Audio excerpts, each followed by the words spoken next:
Now comes a very important stage of my performance. I was preparing today for I think 2 or 3 hours, and I even made this. I'll show you. I've made this kind of graphic representation of all these 6 skills because I wanted to kind of channel them through myself and to think what kind of voices, I mean shades of my voice, I could possibly use to illustrate their essence during the playthrough. And I can't promise some excellent delivery here because I'm not a voice actor, but of course I'd like to be one, and in the future I'm thinking of some voice acting courses and singing lessons just to improve my voice quality. But for now, I'll do my best, and not with all skills, because some skills I just don't know how to show them properly, but with some it's just obvious that they have to sound in some certain way, which is really connected to their nature, the like innate what? Vibe. Yeah, that's the word. And that picture that I showed you isn't finished because I need the yellow ink, and I'll be going for that yellow ink tomorrow to the art shop, and I just didn't buy it last time, and I really regretted it today. So yeah, and let's begin. Last my streaming session with Disco Elysium, I never read these descriptions. I was pointed out to them by one of the chat guys, and I just didn't understand him properly, and so I missed these wonderful descriptions.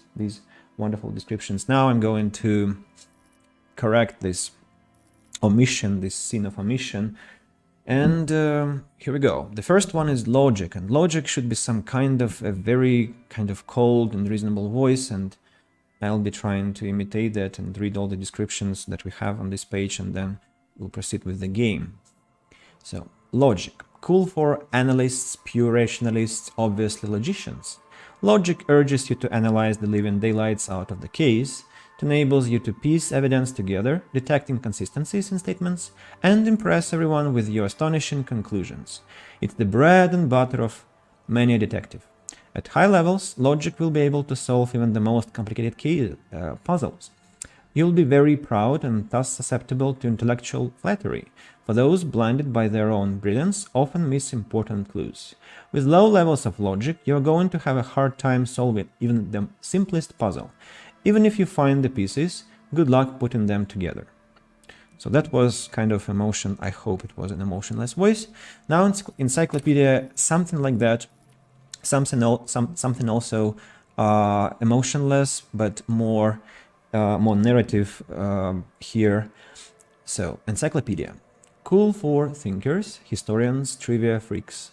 Encyclopedia makes you a know-it-all, turning your mind into a database of facts. It enables you to draw on these facts innately, offering a wealth of background knowledge to all things related and unrelated to your case. Who knows when the history of cigarette brands will provide the breakthrough you need to arrest a murderer, or when knowledge of pre-revolutionary guns might save a life. At high levels, encyclopedia shares this wealth of knowledge to an almost overwhelming degree. While it may give you crucial breakthroughs, it more often will clutter your mind with useless tidbits.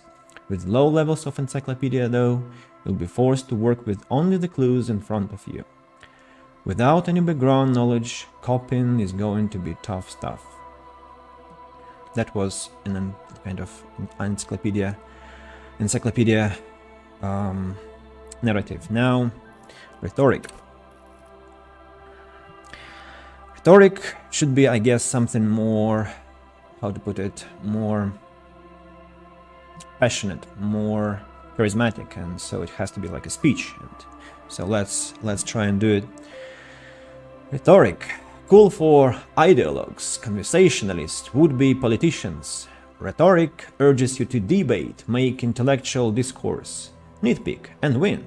It enables you to break down arguments and hear what people are really saying. You'll spot fallacies as soon as they are used. What exactly did the waiter leave out of their testimony? What was the dancer trying to divert you from? Was that double entendre intended, or did you just get an accidental lead? At high levels, rhetoric will make you an impressive political beast, one whose beliefs are impenetrable, which is to say, one whose mind will not change, one who will calcify. With low rhetoric, though, you'll have a hard time of shooting down any argument. Nailing people to their testimonies will be nigh impossible.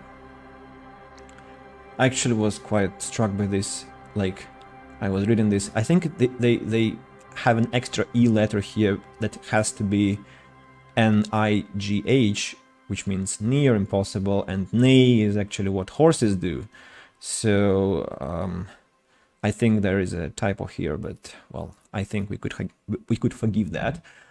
Now, drama. Drama, as you imagine, has to be something very, very emotional and dramatic, of course, obviously. So, cool for undercover cops, thespians of the stage, psychopaths. Drama urges you to treat the world as a stage and on it to perform. It enables you to lie, to concoct the most elaborate and wonderful stories, to take on ingenious personas and perform acts of stagecraft in an entertaining amalgam of foppery and deceit. As well, it enables you to see through would-be actors and their false antics. If they lie, you'll know immediately. At high levels, drama may render you an insufferable thespian, one prone to hysterics and bouts of paranoia, for to know the world is a stage is to know the truth is a vanity. However, with low drama you cannot lie or discern when others lie, and a cop who can't do either is a cop who's soon going to be lying 6 feet under. And that's a perfect play of words here, to lie in English. Then comes conceptualization, and here it's more about art souls, which I greatly appreciate, and of course I want to have maximum out of it. The voice here has to be also quite dramatic and passionate, but more, at the same time, more eccentric and kind of, well, like an art expert talking. Let me think. I have to imagine somebody. Conceptualization, cool for creative, psychedelic fanciers, critics. Conceptualization has a special role it wants you to play in this world, not the role of a cop, but of art cop. It enables you to make fresh associations, to delve into world concepts from young harp's postmodernist coperie, to Heva Scholl's arabesque architectural style, Dideridada, and even the concept of hardcore, and then, importantly, to add your own contribution to these works. At high levels, conceptualization makes you go big, perhaps too big. It is ostentatious, demanding grand displays. Why live life when you can throw yourself into a live volcano? At low levels, however, you'll be unable to see the world in a creative light. You'll be unable to contribute to conversations in an art gallery. Only boring people will invite you to their dust parties. Yeah, that was conceptualization. Hopefully that was something interesting. And then visual calculus, that's where I struggle, because visual calculus is something logical, and at the same time it's something contemplating, something that's trying to pick details and observe the world, and let's try some kind of watchful and logical at the same time. Visual calculus, cool for forensic scientists, tactical fighters, math-minded people. Visual calculus versus you not only in the laws of the state, but the laws of nature. It enables you to create virtual crime scene models in your mind's eye. You will see how bullets shattered the glass, and from that trace its trajectory with mathematical precision. You will also count so many footprints, and at a glance discern shoe size and design, as well as the height, weight, and gender of the one who wore them. At high levels, visual calculus makes the world reveal its secrets to you, but you may be so absorbed by your mind diorama you don't notice as crooks steal your pants. However, at low levels, your mind's eye will be blind. Reconstructing crime scenes will be difficult without outside help. Yeah, that kind of lacked the character, I guess, but Hopefully that was something acceptable. Now let's go to psyche. Psyche is also quite an interesting line with lots of potentiality for voicing. And let me just have a sip. So, volition. Volition is about willpower, and yeah, so I have to kind of think of some people who are connected to these qualities, and that helps me to plunge into this condition. So volition is something paladin type, you know. At the same time, it's still very, very righteous and confident, and something very bright and light, full of hope. But I don't want to make it too pious, too, I don't know, too devoted, to keep it balanced. Maybe some kind of a coach who tries to make you feel confident and something like that. So volition, cool for sane people, well-adjusted cops, the non-suicidal. Volition urges you to be a good guy, to others and to yourself. It enables you to resist temptation, be it in a bottle between a pair of legs or at the end of an iron barrel which promises oblivion. Volition gives you the will to finish the investigation, improving your morale, one of the 2 health pools in the game. At high levels, volition makes you hypersane. When you're about to get funky, it keeps you normal. It's a bit of a party pooper. At low levels, however, you'll have little morale. Without it, you'll be a profoundly unstable cop, falling apart at the seams as you make irreversible mistakes. I tried to think about Aragorn, actually. I thought that was quite kind of his speech, like volition, trying to inspire others. Good guy, like trying to inspire somebody else. I don't know, maybe that was not the most proper character, but helped me out. Inland Empire, something that I didn't know about, and my friend Costa told me that it's actually a film by Lynch, I guess, one of his horror or thriller films. Inland Empire is this imagination, crazily imaginative type, and in the game I remember that was the most insane, the most ridiculous commentaries that were made by this exact skill. So I have to come up with some lunatic voice here, but also inspired. That could help if I had watched this film, but I haven't. So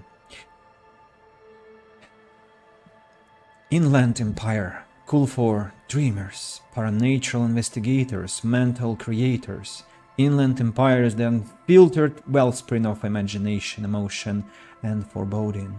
It enables you to grope your way through invisible dimensions of reality, gaining insight into that which sight can't see. What's really going? What do these enigmatic riddles mean for the world fate? At high levels, Inland Empire animates the inanimate. You'll have conversations with your clothing, conversations that may change the course of the investigation if you're not thrown into the loony bin first. With low Inland Empire, however, you'll be void of imagination and character. And then, how will you shape the cosmos? Yeah. And then, my favorite, empathy, of course. Empathy. Have not... I mustn't cry here, but that's kind of obligatory when you talk about empathy, so... Empathy. Cool for judges of character, interviewers, interrogators. Empathy breaks into the souls of others and forces you to feel what's inside. It enables you to notice social cues others may miss, perhaps a hidden sadness you could coast out a little more, a strange joy from someone who should be bereaved, or a hidden resentment that could return to harm you later. At high levels, empathy really puts you in other people's shoes. You'll cry for their sorrows, punch walls to relieve their angers, and be an even more unstable cop. With low empathy, however, you'll be an ungainly beast, unable to talk to anyone without upsetting them. Well, I actually shed some tears, which, well, that means that I probably have to work with empathic characters, because I think I kind of feel the vibe properly and can easily launch myself into a fit of a breakdown. No surprise, actually. But anyway, let's go to this authority. Authority. Cool for leaders, experts of psychological warfare, respect junkies. Authority urges you to assert and reassert your dominance over those around you. It enables you to understand the power dynamics of groups of thugs, know how far you can push a perpetrator, and how to establish control of situations. At high levels, authority demands respect. Even a perceived slight could send you into knee-breaking mode. With low authority, however, you are forever in awkward situations, like when you suffer psychological breakdowns after you yell at teenagers and they laugh at you.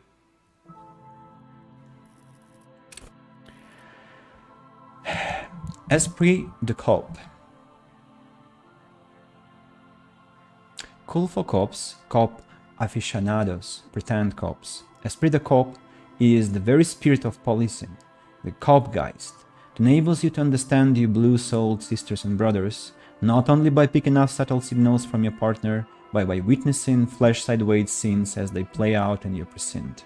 At high levels, you'll be the very heart of the police force, not only willing and able, but obliged to take a bullet for your partner.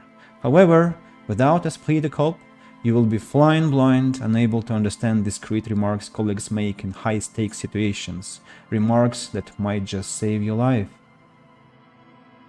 That was quite neutral, so I cannot say anything here. I mean, I know the essence of this trait, and it helps you to team up with, to actually form a bond with Kim Kitsuragi, but still, it's kind of difficult to express this trait without changing a voice into something recognizable, which I cannot do yet. Now, suggestion is, well, let me adjust myself.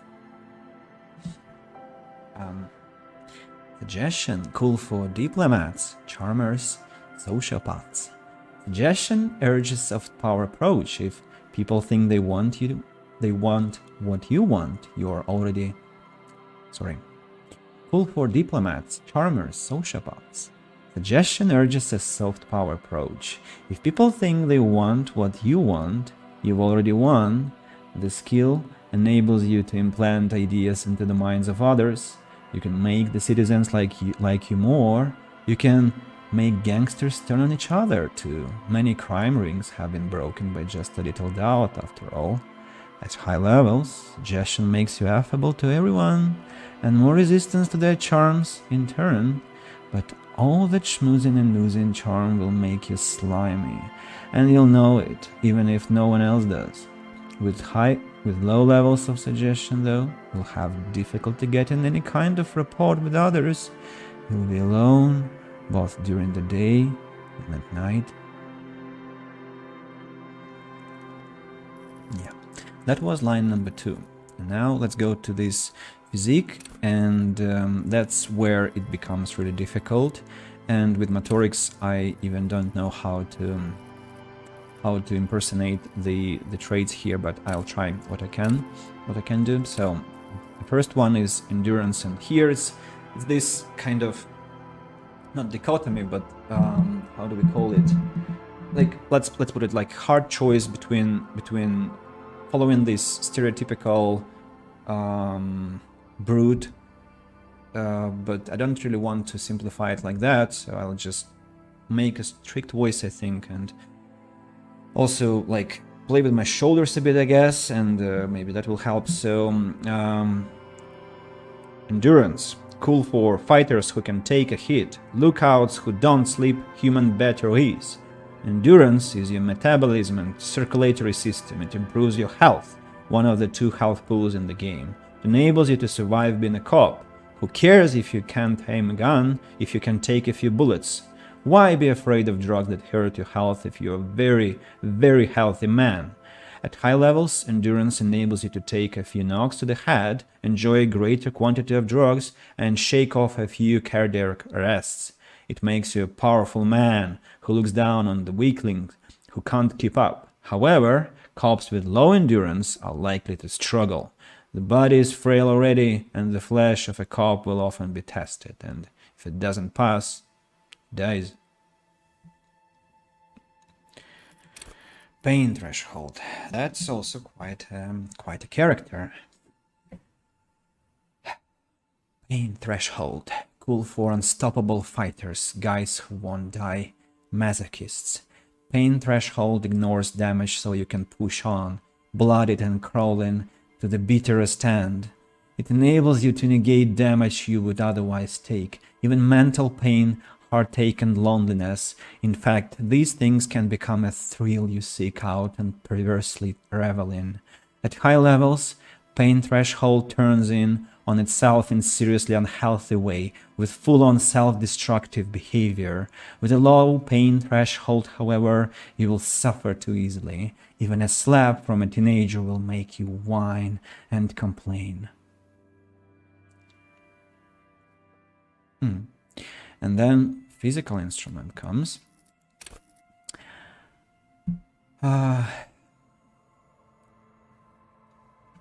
Cool for muscle men, bare knuckle brawlers, gym teachers. Physical instrument is not only your muscles and your skeleton, it is your ability to use them effectively. It enables you to do push-ups, sit-ups, knockout punches, and 360-degree spin kicks. It's a one-size-fits-all solution to thriving and surviving in a physical world. At high levels, physical instrument breaks doors, chains, and bones and makes you laugh at the namby-pansies who can't. You will be manned up, encouraging others to curl around until they're manned up too. At low levels, however, you'll have a hard time arresting anyone who isn't infirm or already dead. Indeed, engaging in physical confrontations could leave you in either state. Electrochemistry. Has to be fast.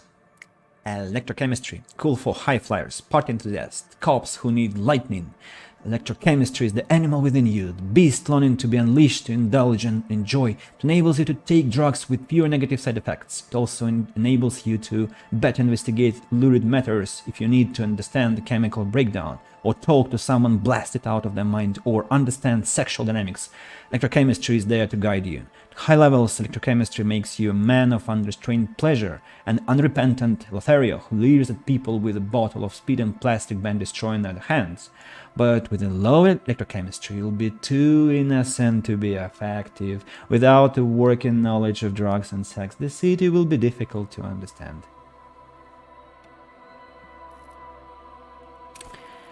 Shivers. Cool for city lovers, the wisest of the streetwise, the genuinely supernatural. Shivers come when the temperature drops and you become more keenly aware of your surroundings. It enables you to hear the city itself, to truly belong to the streets. It's a supernatural ability. All wrongs play out in the present time. Scenes across the city happen in front of you, but who is speaking to you? At high levels, shivers will make you seem mad to the outside world. As you listen to the city, you don't listen to others. Your superiors may begin to worry. With the low shivers, though, you will seldom hear the city speaking to you, and if you cannot hear it, how can you ever save it? Half-light, that is something difficult to impersonate too. Something quite hot-blooded, hot-tempered, bad-tempered.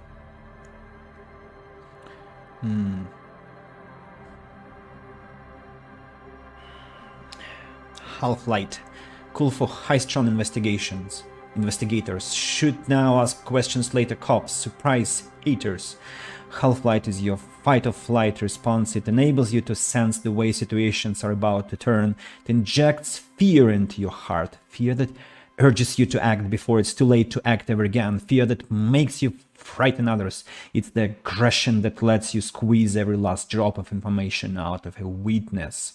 At high levels, half-light makes you ultra-attuned to the world. It's perpetual fear of your own shadow, of someone else's name or scent. You'll be ready, always, to pounce and physically interrogate passersby. At lower levels, however, you'll find your survival instinct is lacking and your methods limp-wristed. Those who respect violence will not respect you. And here comes the last line, number 4, with motorics, and here it's kind of more difficult to even think of some character behind it, but I'll keep to my neutral voice with most of them, and somewhere maybe I'll try to act out a bit. So, hand-eye coordination, cool for trick shooters, snipers, jugglers. Hand-eye coordination loves the interactions between you and things that fly in the air, enables you to catch coins from mob bosses, shoot straight, and understand firearms intimately. Want to know the precise make and mark of the pistol? Hand-eye coordination has got you. Want to shoot someone with it? Ditto. At high levels, hand-eye coordination makes you deadly. Suppose a new weapon in your hand. But once you do, hand-eye coordination will compel you to take the shot, even if it's not the best approach. At low levels, however, you will be even more of a disaster in waiting, because when the guns go off, and they always do, you will probably hit the wrong target. Perception. Cool for fine detail detectives, sensualists, urban scavengers. Perception wants you to be open to the world, with eyes, ears, and nose working at full capacity. Enables you to take in what others don't notice. A little wad of bills hid away in the sugar bowl, the odor of a perp hiding beneath the floorboards, the gulp of a suspect after claiming they've nothing to hide.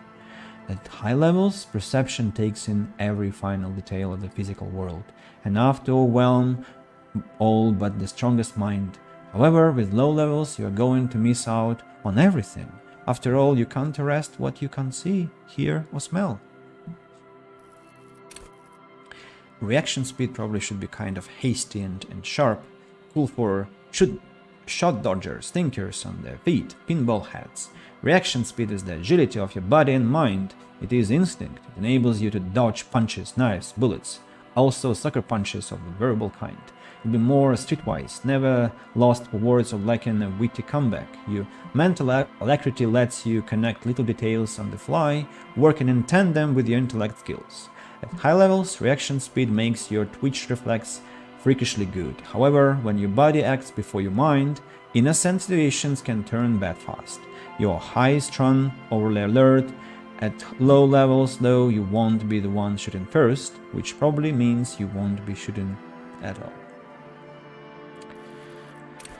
Savoir-faire, the most mysterious one of all the skills, I guess, because I couldn't really understand what it was about.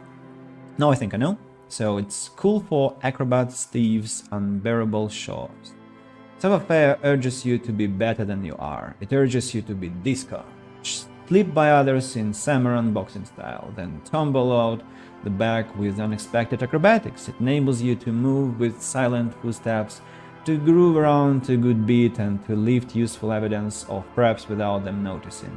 It also makes you a cooler cop, whose athletic flair will certainly impress the citizenry. At high levels, savoir-faire will make you the king of cool, which is as much to say the most stylish douchebag can have a show. Nobody will see you until you're ready to be seen, and then they'll get the full treatment, whether they want it or not. At low levels, however, you'll be a bumbling, feckless cop unable to catch a pair of keys thrown by your partner without losing an eye. Interface, cool for machinists, tinkerers, instrument players. Tinker from Dota 2, I remembered.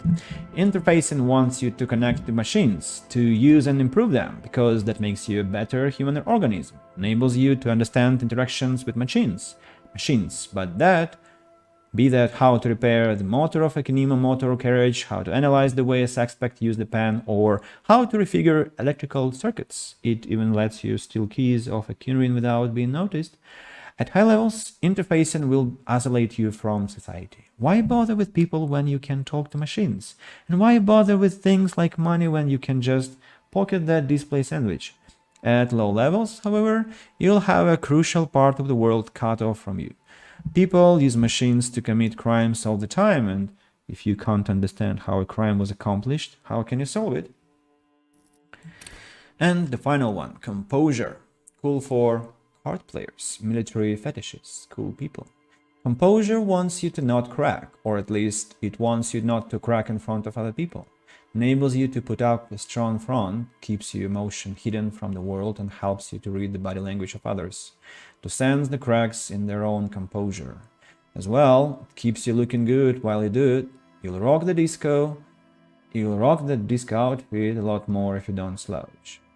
High levels, composure makes you tuck your gut in and maintain a stern expression. Even lying in bed, late night, when no one else can see you, you'll have to keep it up. You'll never be able to stop.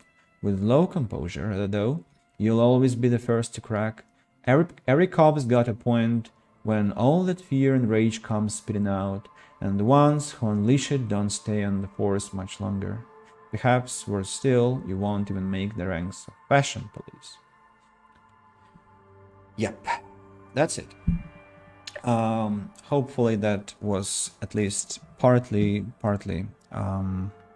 enjoyable or interesting to be listening to. And I guess I should choose empathy as my signature skill. And confirm, and then the game will start.